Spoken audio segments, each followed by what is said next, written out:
प्रिय दर्शकों, आप सभी का स्वागत है हमारे इस YouTube चैनल पर। दर्शकों, आज इस वीडियो के अंदर मैं आपको इस पूरे सप्ताह के बारे में एक फोरकास्ट दे रहा हूं कि किस तरह की परिस्थिति इस एक सप्ताह के दौरान रहेगी और हमें इस समय पर क्या परिणाम ब्रह्मांड के ग्रहों के आधार पर देखने को मिलेंगे। दर्शकों, 10 जनवरी 2022 से लेकर के 16 जनवरी 2022 तक का ये जो सप्ताह है, इस सप्ताह के अंदर ग्रहों के कुछ बड़े परिवर्तन भी अवश्य हो रहे हैं। वर्तमान के अंदर राहु और मंगल आमने सामने हैं, जो एक तरह से दृष्टि से अंगारक योग बनाते हैं, और मंगल के साथ केतु भी है। ऐसे में 13 तारीख तक ग्रहों की स्थिति यही रहेगी, अर्थात जो परिस्थितियां हम देख रहे हैं, कोविड के केसेस जो धीरे धीरे बढ़ रहे हैं, ये रफ्तार अभी 13 तारीख तक जरूर रहेगी। लेकिन 13 तारीख के बाद में, यानी 13 तारीख से ही चंद्रमा भी राहु के घर में प्रवेश करेगा। और वृषभ राशि के अंदर आप जानते हैं कि चंद्रमा अपनी उच्च राशि में होता है। ऐसे में मंगल और चंद्रमा आमने सामने होंगे, और राहु केतु तो अपने आमने सामने होते ही हैं। ऐसे में राहु और चंद्रमा का एक साथ एक घर में आना और मंगल और केतु का एक घर में होना और दोनों का आमने सामने होना इस बात का संकेत देता है कि एक ऐसी स्थिति का निर्माण होगा जो इस पूरी महामारी को एक नए रूप में, या यूं कह सकते हैं कि एक नई दिशा देने का प्रयास अवश्य करेगा। अब यहां से केस बढ़ते हैं या केस कम होते हैं, इसका आकलन भी हम यहां पर जरूर करेंगे। ऐसे में 13 तारीख और 14 तारीख, इन दोनों दिन ब्रह्मांड में यह स्थिति बनेगी कि एक विस्फोटक स्थिति या इस चीज को कंट्रोल करने के लिए एक बड़े कदम, इन दोनों में से कोई ना कोई एक घटना यहां पर घटित अवश्य होगी। लेकिन किसकी संभावना ज्यादा है? इस महामारी को कंट्रोल करने के लिए कुछ ऐसे कदम जो इस महामारी को खत्म करने में हमारी सहायता करे, ऐसे कदम उठने की संभावना ज्यादा बनती है। और क्यों बनती है, ये अगले 2 दिन हमें इस बात का इंडिकेशन दे रहे हैं।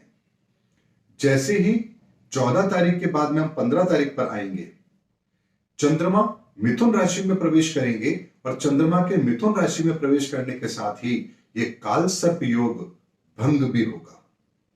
अर्थात जो आप देख रहे हैं कि 14 दिसंबर के बाद से जब से काल सर्प योग बना है, अपने प्रभाव हमें दिखा रहा है। और इसके लिए भी मैंने पूर्व में आपको एक आकलन दिया था इस काल सर्प योग का, कि परिस्थिति अब हमारे लिए कैसे विकट होने वाली है। वो भी आप अगर देखेंगे तो आपको मेरी बात सारी समझ में आ जाएगी।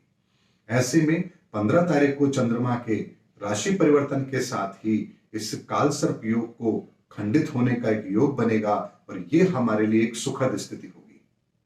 उसके पश्चात 16 तारीख को भी 16:34 पर मंगल भी अपना राशि परिवर्तन करेंगे।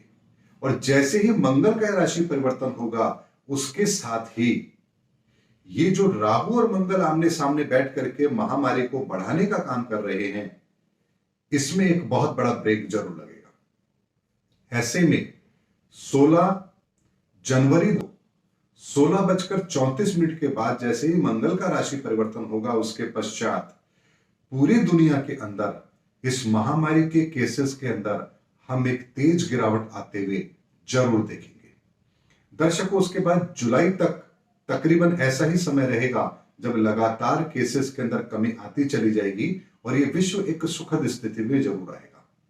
लेकिन इसके बाद में भी बहुत राशि परिवर्तन होंगे, ग्रहों के परिवर्तन होंगे, उसके संदर्भ में भी मैं आगे आपको वीडियो दूंगा। लेकिन हाल फिलहाल हमें इतना समझना है कि ये हफ्ता एक निर्णायक भूमिका निभाने वाला है, और इससे बाहर निकलने की स्थितियां बहुत तेजी से बनने वाली हैं।